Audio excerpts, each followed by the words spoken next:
예수님의 수많은 이적들 가운데 복음서에 기록된 이적들은 대략 한 30여 가지 됩니다. 중첩되는 것들을 하면 한 35가 정도 될까요? 이제 그 중에 사복음서, 마태, 마가, 누가, 요한 사복음서가 다 기록하고 있는 이적은 딱 하나, 떡 5개와 물고기 2마리로 남자만 5천 명을 먹이신 소위 오병이어 이적이라고 하는 이 이적만 모든 복음서에 기록이 되어 있습니다.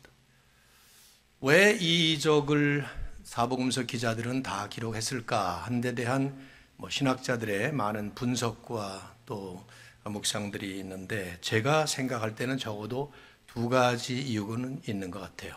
첫째는 이 이적은 대규모 이적이었습니다. 모든 이적들이 거의 대부분이 다 그저 한두 명 수혜자들이 개별적으로 은혜를 받은 그런 이적들인데, 이 이적은 한 번에 수천 명, 아마도 수만 명 됐을 거예요. 대규모 이적이었죠. 그러니까 초대교회에 아마 사람들의 입에 오르내리는 회자되었던 그런 이적이었다고 생각됩니다. 또 하나는 제가 생각할 때는 근본적으로 먹는 문제를 해결한 이적이었기 때문에 그랬을 겁니다. 이적의 충격과 그 감동이 얼마나 컸으면 그 이적을 경험한 사람들이 그 자리에서 예수님을 왕으로, 임금으로 추대하려고 했으니까 말이죠. 오늘날도 마찬가지 아닌가요? 잘 살게 된 현대사회라 하더라도 역시 우리들의 제일 큰 화두는 먹는 문제예요. 정치가들이 나올 때마다 한국에서는 제일 많이 사용하는 용어가 민생 해결하겠다, 사람들의 생활고 해결하겠다, 이런 얘기들인데요. 저는 오늘 이제 이 이적 시리즈의 끝으로 오병이어 이적을 함께 나누겠는데, 요한복음의 내용으로 나누겠습니다. 우선 이제 이 이적을 저희들이 좀 전체적으로 주제를 바로 이해하기 위해서는 본문의 배경을 좀 이해하실 필요가 있습니다. 지금 이제 이 본문의 이적 사건이 벌어진 시간은 저녁 식사 시간이에요. 배고픈 시간이죠. 그리고 장소는 텅 빈 허허벌판입니다. 아무것도 없는. 사람들의 숫자는 남자만 5천 명, 그러니까 2만 명 정도 됐을 거예요, 아마도. 이적을 행해야만 이 상황에서 식사 문제를 해결할 수 있는 그런 상황인데, 여러분 한번 상상해 보십시오. 예수님께서 이적을 행하셨을 그 이적의 옵션들이 상당히 많았을 거예요. 성경에 나오는 얘기들만 하더라도 출애굽 때처럼 만나를 내리시면 됩니다. 여기 이제 본문에 보시면 뒤에 만나 얘기가 나오거든요. 하늘에서 만나 아시죠? 하늘에서 그 출애굽기에 보면 꿀 섞은 과자라고 이렇게 나와요. 그런 맛이었다고. 저는 이제 맛동산을 늘 사서 먹으면서 요게 만나 맛이구나, 이런 농담이 아니라 진담입니다. 늘 저희 집에는 맛동산. 아무튼 그럴 수도 있었고, 엘리야 때처럼 까마귀가 떡과 고기를 물어다가 나눠준 것처럼 까마귀 한 2만 3만 마리 동원시켜서 까마귀가 그걸 공수해도 되는 거예요. 그럼 다 먹을 수 있죠. 아니면 요한복음의 이제 2장에 보시면은 예수님이 행하신 이적 중에 첫 번째 이적이 물로 포도주를 만드신 거니까 들판에 돌덩이를 다 떡덩이로 만들어 버리시면 그것도 가능했을 겁니다. 아니면 그냥 예수님이 눈 한번 깜짝하시면 이쪽 주머니에 햄버거 하나, 이쪽 주머니에 콜라 한 병, 햄버거 싫은 사람은 김밥 한 줄, 생수 한 병, 이렇게 뭘 못 하시겠어요. 예수님 다 하실 수 있는 것이었죠. 그런데 예수님이 행하신 그 조치가 아주 독특했어요. 제자들을 보고 너희들이 먹을 걸 줘라, 그렇게 말씀하신 거예요.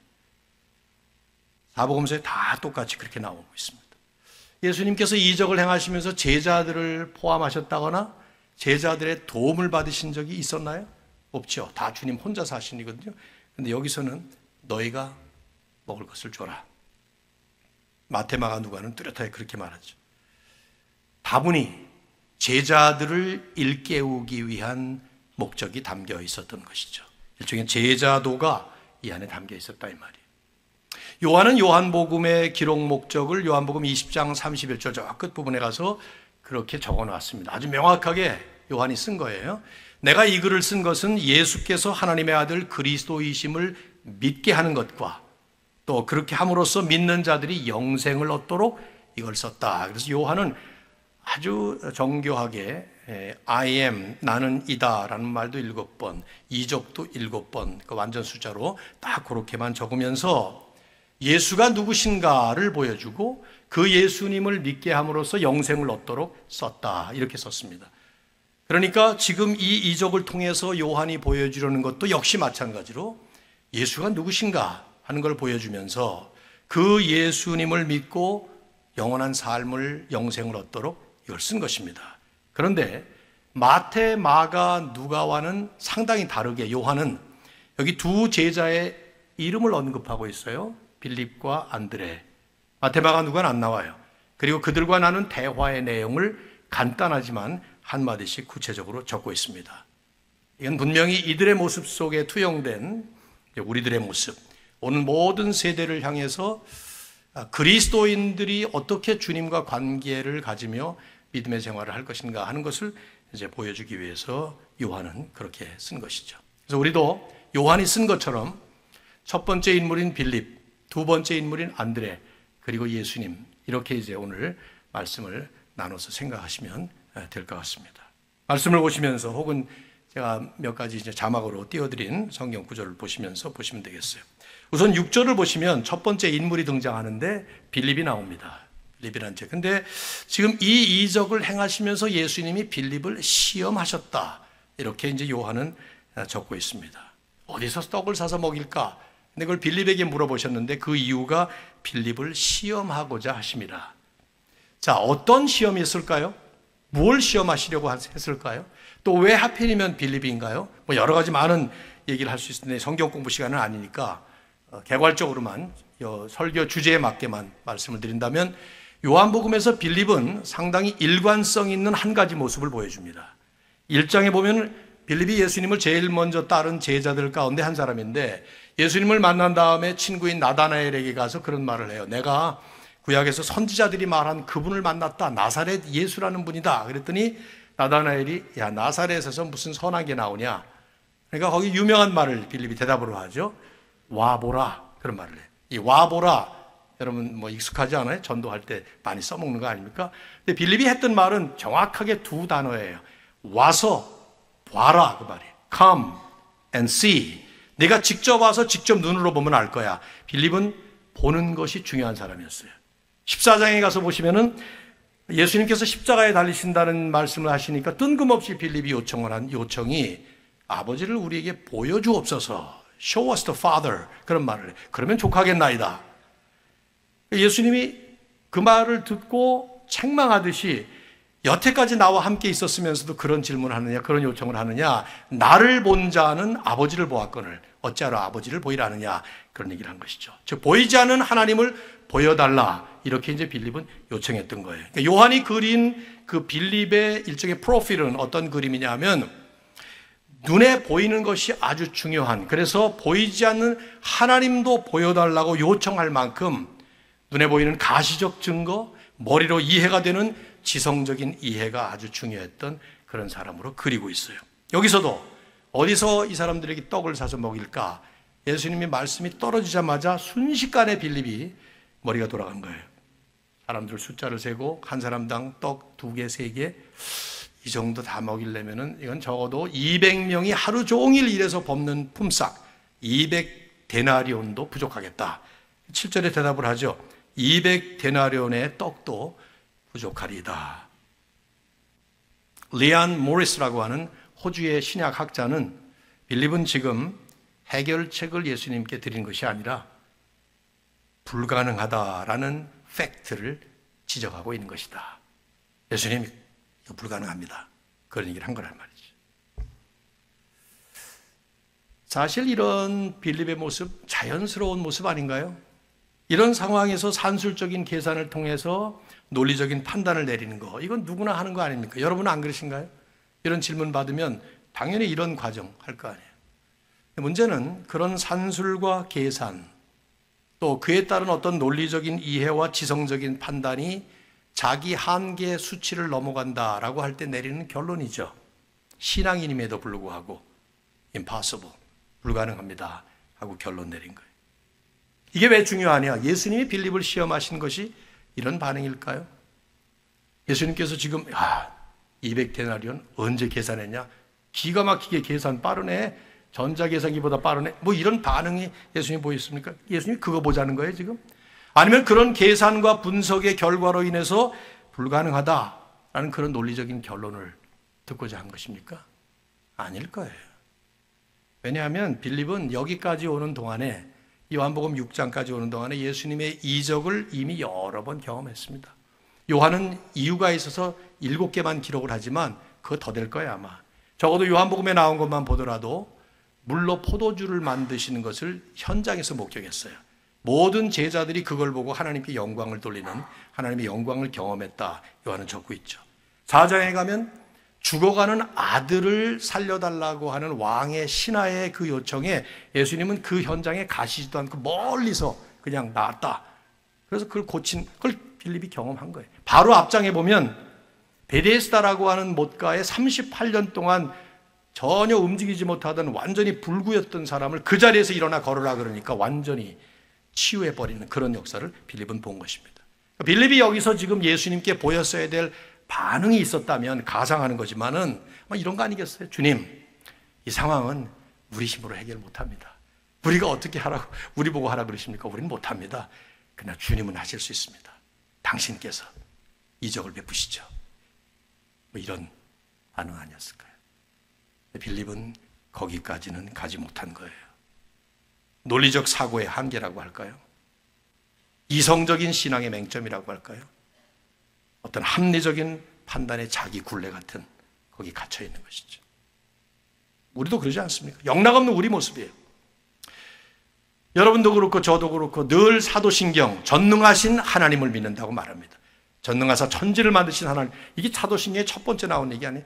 전능하신 하나님, Almighty God 믿는다고 고백도 하고 실제로 믿죠. 근데 정작 상황이 벌어지면 그 하나님과 상황 사이에서 우리는 아주 팽팽한 줄다리기를 합니다. 예수님은 능력이 무한하시다. 분명히 믿어요, 우리는. 그런데 우리의 상식과 계산, 또 그에 준한 우리의 이성적인 논리와 판단 때문에 우리 스스로가 설정한 한계, 그 이상은 넘어가지 못하는, 저는 그게 우리들의 신앙생활의 갈등이고 또 문제라고 생각을 해요. 전형적인 모습이 뭘까요? 글쎄요, 많이 있겠지만 제가 경험한, 저도 그렇고 목회하면서 경험한 것은 기도 시간은 줄고 근심 시간은 늘어나는 겁니다. 아니, 기도 시간은 늘릴 수 있어요. 기도 행사도 늘려. 특세라든가 새벽 기도라든가 저녁 기도라든가. 근데 정말 퀄리티 프레이어, 하나님이 기도 때문에 그 기도의 현장에, 기도의 심령에 역사하셔서 내게 주시는 그 평안, 여전히 상황은 똑같은데 말이죠. 여유, 이런 것들은 별로 누리지 못. 자기중심적 근심과 고민과 불안은 점점 늘어나지만 하나님을 신뢰함으로 얻어야 되는 그런 여유, 평안은 많이 경험하지 못하는. 제 친구 목사님이 아주 좋은 말을 만들어내서 제가 자주 쓰는데, 복음으로 사는 사람이라면 두 가지, 투유가 있어야 된다. 복음 투유, 여유와 자유. 복음 안에 사는 사람은 여유가 있다는 것이죠. 문제가 안 풀려도 자유하다는 거예요. 기가 막힌 말을 만들어냈어요. 어떠신가요, 여러분?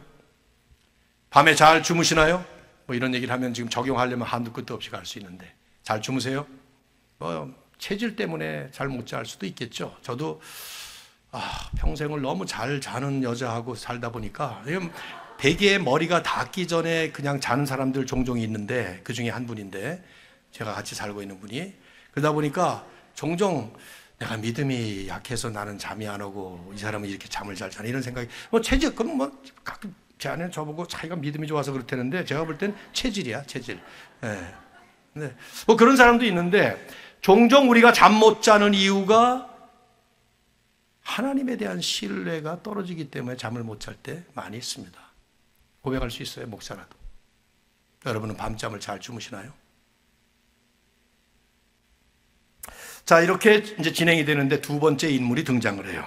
우리가 길게 갈 수는 없으니까. 안드레. 자, 9절 보십시오. 여기 한 아이가 있어 보리떡 5개와 물고기 2마리를 가지고 있나이다. 저는 이런 얘기 딱 보면 궁금해요. 안드레가 언제 이 소년을 찾아왔지? 요 짧은, 아니 예수님과 빌립이 딱 한마디 나누고 있는데 금방 소년을 데리고 와서 여기 한 소년이 있습니다. 요한은 그런 건 기록하지 않고 그냥 안드레가 이 소년을 찾아서 예수님께 인도하는 장면을 지금 보여주고 있어요. 이게 재미있는 게요, 요한복음 1장부터 읽다 보면 요한은 안드레의 이 일관성 있는 모습을 우리에게 주목시키고 있어요. 1장에 보시면 예수님을 제일 먼저 따른 제자가 안드레입니다. 그리고 자기 형제, 형인지 동생인지 베드로를 데리고 옵니다. 예수님께 인도한 것이죠. 12장에 가서 보시면 어떤 사람들이 예수님을 접견하겠다고 빌립을 찾아오는데 빌립은 웬일인지 그 사람들을 안드레에게 데려가고 안드레가 그 사람을 데리고 예수님께로 인도합니다. 여기서도 이 소년을 주님께 인도한 거예요. 요한복음에 3번 안드레가 나오면서 그때마다 누군가를 부지런히 주님께 인도해가는 이런 행동적인 모습을 보여주죠. 아주 적극적이고 능동적이고 행동적인 모습이에요. 그래서 지금 여기서도 예수님과 빌립이 대화를 하는데 안드레는 스스로 끼어든 거예요. 예수님이 빌립에게 질문하셔서 빌립이 대답하는데 안드레는 자기가 끼어든 거예요. 우리말에 이런 사람을 향해서 오지랖이 넓다 뭐 이런 말을 하는데 안드레가 오지랖의 원조일 수 있어요. 아무튼 이 소년을 주님께 데리고 한마디로 말보다 손으로, 이론보다 행동으로 옮기는 일종의 해결사 같은 그런 모습을 안드레는 요한복음에 이렇게 쭉 보여줍니다. 저는 이런 모습을 아주 좋게 평가하고 싶습니다. 제가 목회할 때도 그랬고 조 목사님이 계시다면 조 목사님에게도 질문해 보고 싶어요. 교인들이 어떤 모습이면 좋겠나? 가만히 앉아서 머리로 분석만 하는 사람, 그리고 우리 말에 참 과장법이 잔인하죠. 손 하나 까딱 안 하는, 까딱이라는 요거거든요.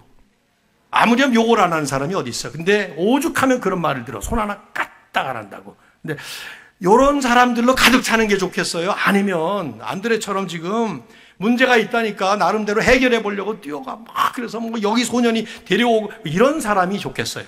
여러분은 어떻게 생각하세요? 대답 안 하셔도 제가 대답합니다. 머리로 계산만 하고 포기해버린 빌립보다는 행동으로 옮기고 나름대로 노력하고 최선으로 해결하려고 했는데 안드레에게 훨씬 더 높은 점수를 줄 것 같아요. 누구나 다. 이제 문제는, 중요한 건 안드레가 내린 결론이에요. 그렇게 노력해놓고 내린 결론이 9절에 보시면 여기 떡 5개와 물고기 2마리가 있다고 그러면서 그러나 그것이 이 많은 사람에게 얼마나 되겠습니까? It's useless. 그런 말을 하는 거예요. 지금 내가 얻어오긴 했지만, 얘를 찾아오긴 찾아왔지만, 노력을 했지만, 땀 흘리고 수고했지만 이까짓 게 무슨 소용이 있겠습니까? 아무 소용도 없는 일 아닙니까? 안드레의 이 푸념 같은 탄식 소리 익숙하지 않으세요? 저는 아주 익숙해요. 지금까지 살아오면서 여러분도 아마 여러분의 인생을 요약할 수 있는 키워드를 몇 개 뽑으라면 분명히 말씀하실 게 있을 텐데 저도 있습니다. 그 중에 하나로 빼놓을 수 없는 것은 열심이에요. 저만 이게 우리 세대 다 어르신들 다 그렇죠. 열심히 살았어요. 열심히 공부했고 열심히 믿었고 열심히 기도했고 정말 열심히 전도했고 열심히 했어요. 열심히 하면 할수록 정비례해서 보상이 주어지던가요? 아니면 반비례로 열심히 했는데, 그렇게 열심히 기도했는데 우리 아버지가 안 믿으실 때, 그렇게 열심히 전도했는데 친구들이 믿지 않을 때, 그렇게 열심히 하나님께 매달렸는데 부도난 사업 회복될 기미가 보이지 않을 때 어떤 생각이 듭니까? 여러분, 안드레의 이 푸념 같은 탄식, 이것이 얼마나 되겠습니까? 무슨 소용이 있습니까? 아마도 우리는 이 두 사이에, 두 유형이라면 유형 사이에, 빌립과 안드레 그 사이에 어디선가 갈등하면서 씨름하면서 어떨 때는 이쪽으로 치우치고 어떨 때는 이쪽으로 치우치면서 그렇게 살고 있을 가능성이 높습니다. 자, 이런 이제 두 모습 사이에 예수님이 등장하셔서 이제 이적을 행하신 겁니다. 이제부터 클라이막스예요. 여기 이제 자주 등장하는 다른 인물이 하나 있긴 해요. 소년이에요. 이 소년. 혹시 여러분 과거에 이 본문을 가지고 이런 설교 들어보셨나요? 이름 없는 소년의 위대한 헌신, 뭐 이런 거. 못 들어보셨어요? 제가 했던 설교인데. 잘 설교 지금도 잘 못하지만 더 못할 때 제가 했던 설교인데 이런 거지 뭐. 초라한 오병이어 떡 5개와 물고기 2번, 이건 빈자들의 식사예요. 가난한 사람들. 이 초라한 도시락을 위대한 주님의 손에 들려드릴 때에 위대한 역사를 이루는 것처럼 자발적으로 우리도 우리의 재물을 바치고 뭐 시간을 바치고 재능을 바쳐 주님의 역사를 이룹시다. 굉장히 은혜로운 설교예요. 그러지 말자는 것도 아니에요. 좋은 것입니다. 그렇게 하는 거. 근데 그게 지금 이 본문이 얘기하고 있는 걸까요? 본문이 지금 소년의 자발적인 헌신을 얘기하고 있어요. 자세히 보세요. 흔히들 그렇게 말하잖아요. 자기 도시락을 자발적으로 주님께 드려서 헌신했다.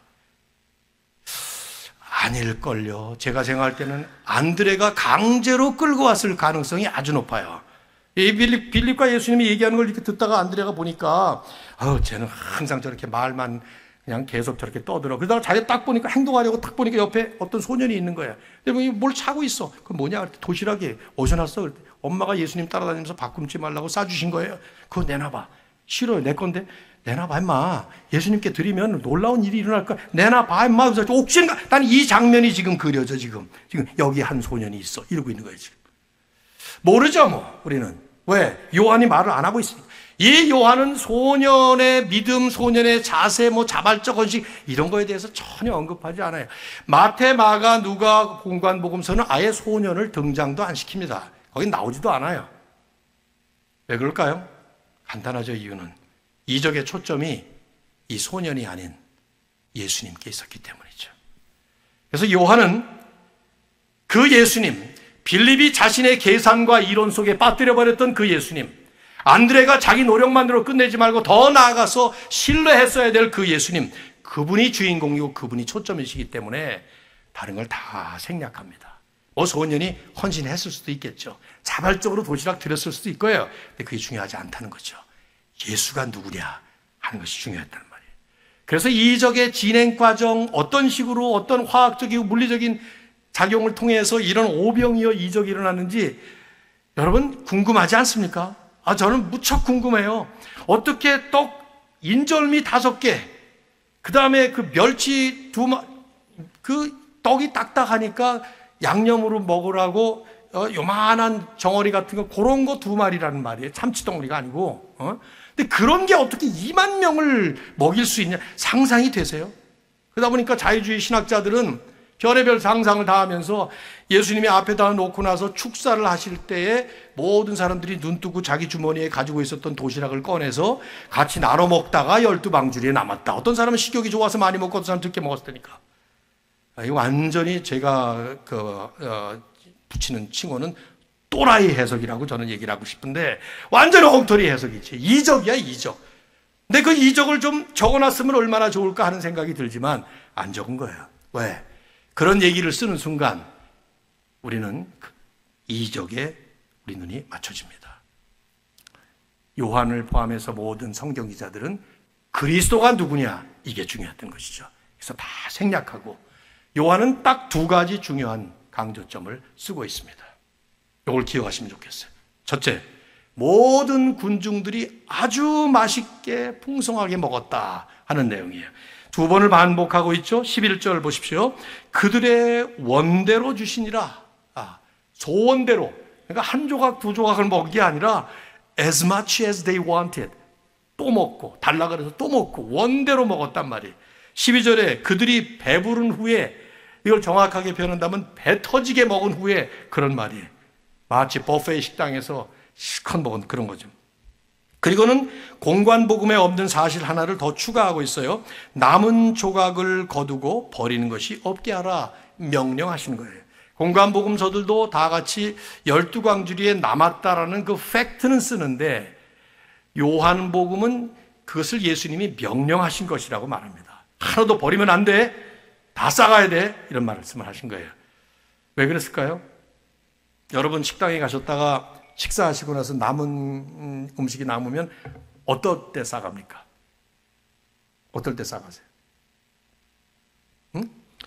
맛있을 때, 그렇죠? 버리기 아까워. 너무 맛있을 때 싸가는 거 아니에요. 맛없으면 버리지만 제가 2년 전에 제주도에서 여러분의 교회에 온 것처럼 한 달을 어떤 교회 목사님 안식을 가셔서 한 달을 설교했는데, 그때 저는 제주도에서 한 달을 살았는데 태어나서 처음 그 제주 흑돼지 맛을 봤어요. 제가 원래가 돼지고기를 이제 좋아하는데, 돼지는 머리에서 발끝까지 버릴 데가 없는 기가 막힌 하나님의 창조물 가운데 걸작 아니에요?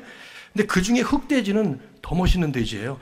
얘 얼마나 맛이 있었는지 몰라요. 그래서 제가 평소에 안 하던 더 추가로 주문을 해서 먹었는데 한 조각이 남았어요. 한 조각. 그만한 게. 이걸 버리자니 너무 아깝고. 근데 그걸 싸가지고 집으로 가져왔다는 거 아니에요. 그래서 또 먹었다는 거 아니에요. 너무 소중하니까 못 버리는 거지. 여기 예수님이 지금 하시는 말씀, 남은 조각을 버리는 것이 없게 하라. 왜요?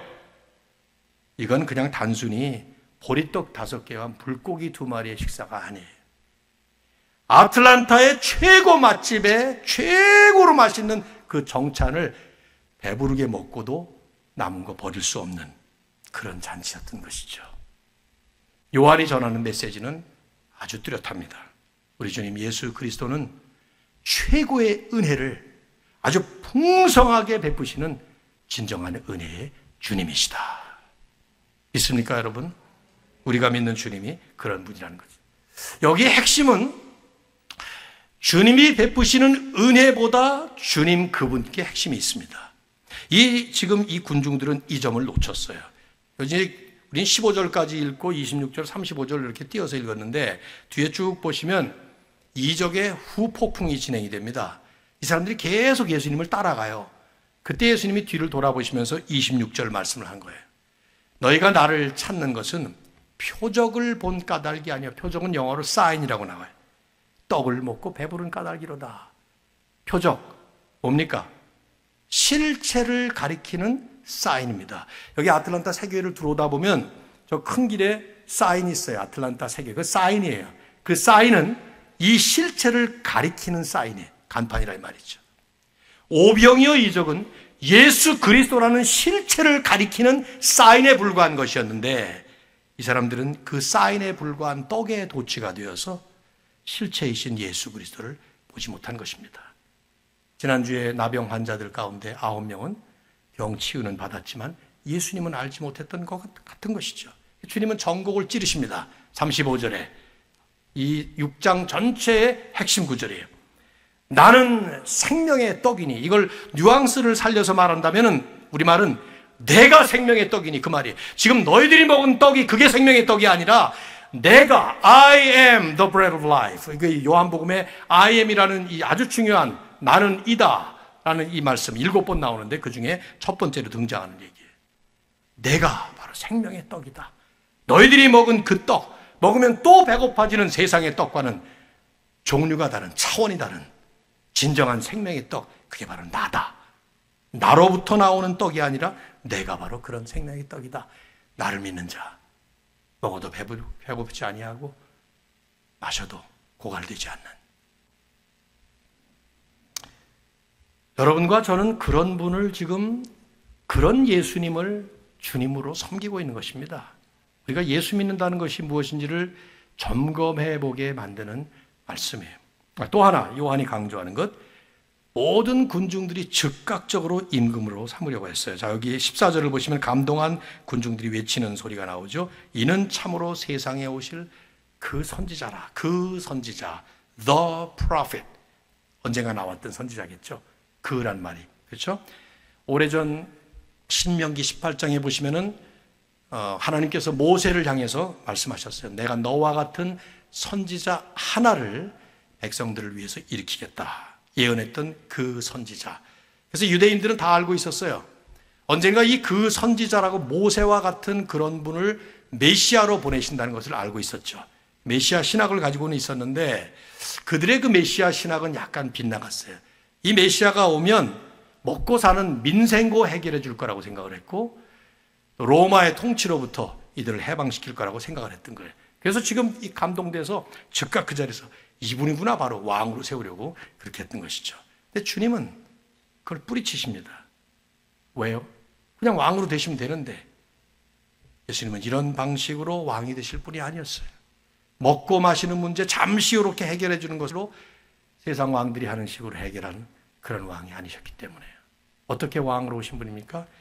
십자가에서 죽으심으로써 인생의 근본 문제를 완벽하게 단번에 영원히 해결하실 그런 왕이셨기 때문에요. 그 제자들을 떠나보내죠. 홀로 산에 올라가서 기도하십니다. 15절. 그러므로 예수께서 그들이 와서 자기를 억지로 붙들어 임금으로 삼으려는 줄 아시고 다시 혼자 산으로 떠나가시니라. 마태, 마가, 누가는 산에 올라가셔서 기도하셨다고 쓰고 있습니다. 그런데 요한은 기도했다는 말씀을 빼고 있어요.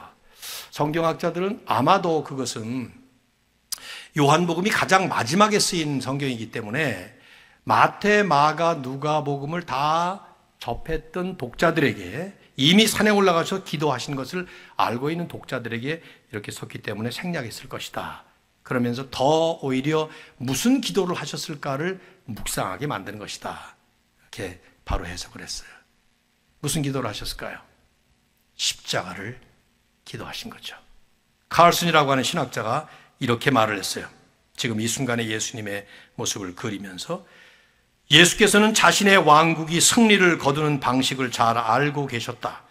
적들을 포위하여 때려 눕히는 세상 왕들의 방식이 아니라 죽으시고 부활하심을 통해서 이루신다는 것을 알고 계셨다. 그분은 창을 휘두르며 심판하시기 위해서가 아니라 오히려 창에 찔리시고 심판당하시기 위해서 예루살렘으로 가실 준비 기도를 하고 계셨다. 그렇습니다. 주님은 그렇게 십자가를 준비하셨던 것이죠. 잠시 잠깐 먹고 마시는 문제를 해결해 주는 그런 이 땅의 임금들과는 완전히 다른, 이 땅의 임금들이 그걸 해결이나 합니까? 공약이나 걸지. 완전히 다른 모습으로 이미 이 땅에 낮은 종으로 내려오셨고 성육신하셔서 우리 대신 율법을 완전히 순종하셔서 내가 하지 못하는 것을 다 이루어주셨고, 그리고는 궁극적으로 십자가 위에 올라가셔서 우리 대신 죄값을 치르시기 위해 대신 당신이 창에 찔리시고 심판을 당하시고 우리의 죄를 다 해결하기 위해서, 그리고 부활하시고 승천하셔서 온 세상을 다스리시는 진정한 하나님 나라의 참된 왕으로 오신 분, 그분이 바로 저와 여러분이 섬기는 예수 그리스도인 줄로 믿습니다. 저는 요한의 이 오병이어 이적 기록이 우리에게 적어도 두 가지 질문을 던지고 있다고 생각해요. 이것이 오늘 설교의 마지막 핵심이에요. 두 가지 질문. 이 질문을 여러분이 한번 각자 가슴에 품고 스스로 대답하시면서 가시면 좋겠다라는 생각을 합니다. 첫 번째 질문은 예수 그리스도는 진정으로 당신의 생명의 떡이십니까? 하는 질문입니다. 이건 조금 각도를 바꾸면 예수 그리스도를 통해서 늘 생명의 떡을 먹습니까? 하는 질문처럼 잘못 삐뚤어질 수 있습니다. 그게 이 군중들이 했던 일이에요. 그 질문이 아니라 예수님 그분이 나의 생명의 떡이냐, 이 말이에요. 만일에 그렇다면 사실 우리는 상황과 상관없이 그분 때문에 그분 안에서 우리는 만족하며 살 수 있습니다. 그분이 진짜 생명의 떡이라면 우리의 기도는, 우리가 그렇게 절규하며 할 기도는 떡을 더 달라고 기도한다거나, 왜냐하면 그분으로 충분하니까. 다른 떡 달라고 기도하는 것은 이건 사실은 맞지 않는 기도가 될 수 있어요. 오히려 우리의 기도는 이미 넘치도록 풍족한 은혜를 주신 그분께 감사하면서 감격하면서 그분 안에 만족하면서 그분을 찬양하는 기도가 훨씬 더 우리의 기도에 많이 포함될 겁니다.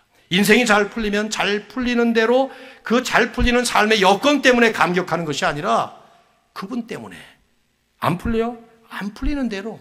어려움이 있습니까? 어려움이 있는 대로 그분이 생명의 떡이시기 때문에 얼마든지 감격하면서 감사하면서 살 수 있는 것이죠. 저는 이 부분은 좀 앞으로 남은 기간 좀 더 말씀으로 나누고 싶어요. 두 번째 질문. 예수 그리스도가 과연 당신의 진정한 왕이십니까?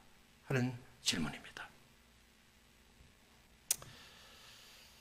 이런 생각이 들어요. 요즘에 저도 그렇고 목회를 마감을 했고 인생도 마감하는 단계로 들어왔고 그래서 제 자신도 많이 돌아보게 되는데 과연 나는 그동안에 주님을 진정한 왕으로 섬겼을까?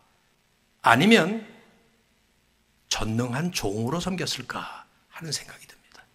전 여러분에게도 질문해 보시도록 말씀드리고 싶습니다. 여러분은 예수님을 진정한 왕, 예수 우리 왕이여 찬양을 했는데 감격스럽게 정말 그분의 우리의 왕입니까? 아니면 전능하신 종입니까? 이 생각이 왜 드는가 하면 그 중동 지방의 설화 있잖아요. 알라딘과 마술램프 나오는 거. 우리 만화 영화도 많이 나오고 그래서 잘 알죠. 알라딘이라는 소년이 해변을 걷다가 모래 속에 있는 램프 하나를 발견해서 꺼내보니까 쓸만한데 녹이 슬었어요. 막 녹을 닦으니까 펑 하더니 뭐가 나오죠? 지니라는 거인이 나와요. 이 지니. 우리 집에도 한국에 지니가 있습니다.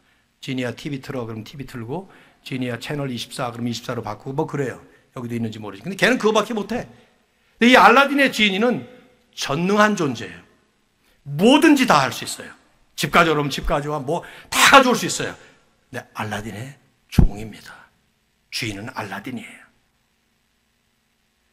우리가 만일 하나님을 향해서 하나님을 믿는다고 하면서 하나님께 기도를 했으니까 기도의 응답이 이루어져야 된다라고 너무 과도한 기대를 하거나 믿음이 아닌 너무 과도한 욕심을 부린다면 하나님은 우리의 왕이실까요? 아니면 전능한 종일까요?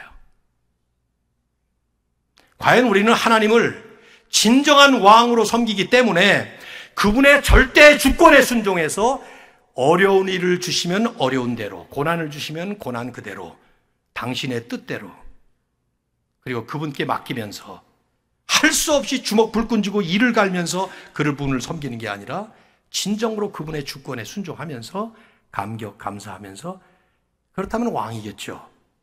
그런데 그분이 안 들어주시면 화가 나고 부하가 일어나고 당신 하나님 맞아? 저 옛날에 많이 그랬어요. 당신 하나님 맞아? 있긴 해? 뭐 이런 식으로 중고등학교 때. 그러면 그분은 나의 왕일까요?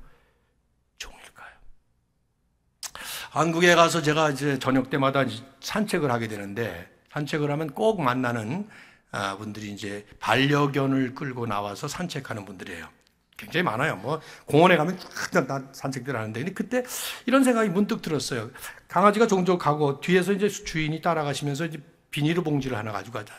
비닐봉지 뭐 하는 거죠? 그렇죠. 걔가 저지르는 걸 이제 처리하는 거 아니에요. 저 강아지가 만일에 이런 생각을 한다면 하고 제가 그 강아지의 머릿속으로 들어가 봤어요. 내 뒤를 졸졸 따라다니면서 내가 싸놓는 것을 치우는 저분은 아무래도 내 종이구나. 이런 생각을 한다면 그 개는 미친 개입니다. 왜냐하면 이렇게 생각을 해야 되는 거예요. 정상적인 개라면 어떻게 생각을 해야 돼요? 나를 얼마나 이분이 사랑하시면 내가 싸놓는 이 더러운 것도 마다하지 아니하고 그걸 치워줄 정도로 이렇게 나를 저분은 진정 나를 사랑하시는 내 주인이시구나. 나는 저분을 평생 모시면서 주인으로 충성스럽게 섬겨야 되겠다. 이런 계로 바꾸시기 바랍니다. 우리가 살아가면서 이렇게 과격한 용어를 내가 해야 되나 말아야 되나 하는 생각이 드는데 그냥 합시다. 내가 언제 또 올 것도 아니고. 내가 싸질러 놓은 일이 얼마나 많아요. 실수는 둘째치고 죄는 안 지었습니까? 잘못을 얼마나 많이 했습니까? 그거 하나님이 나중에 비디오로 다 너 이런 잘못 그거 어디 내가 부끄러워서 상상이나 되겠어요? 근데 그렇게 내가 잘못한 것이 얼마나 많은데 하나님이 나를 사랑하셔서 그런 나를 아직 죄인 되었을 때 나를 위해 십자가에서 죽으시고 그리고 나를 위해서 지금도 여전히 내 뒤를 보살피시면서 내가 저질러 놓은 그 모든 거 다 감싸서 합력하여 선을 이루시는 식으로 하나님께서 해주시죠. 여기까지 와서 나의 나 된 것은 하나님의 은혜로 된 것이니 고백하게 한다면 우리는 그분을 진정한 왕으로 진정한 주인으로 섬겨야지 전능한 종으로 부리는 것은 그야말로 어불성설, 말이 안 되는 일이죠. 저는 여러분의 모든 기도가 응답되기를 바라요. 그러나 응답 안 돼도 괜찮아요.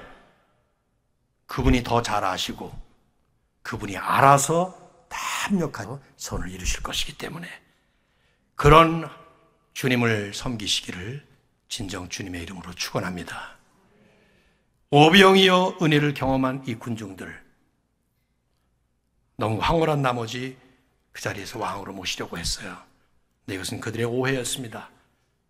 오병이어 은혜는 맛보기에 불과한 것이었기 때문입니다.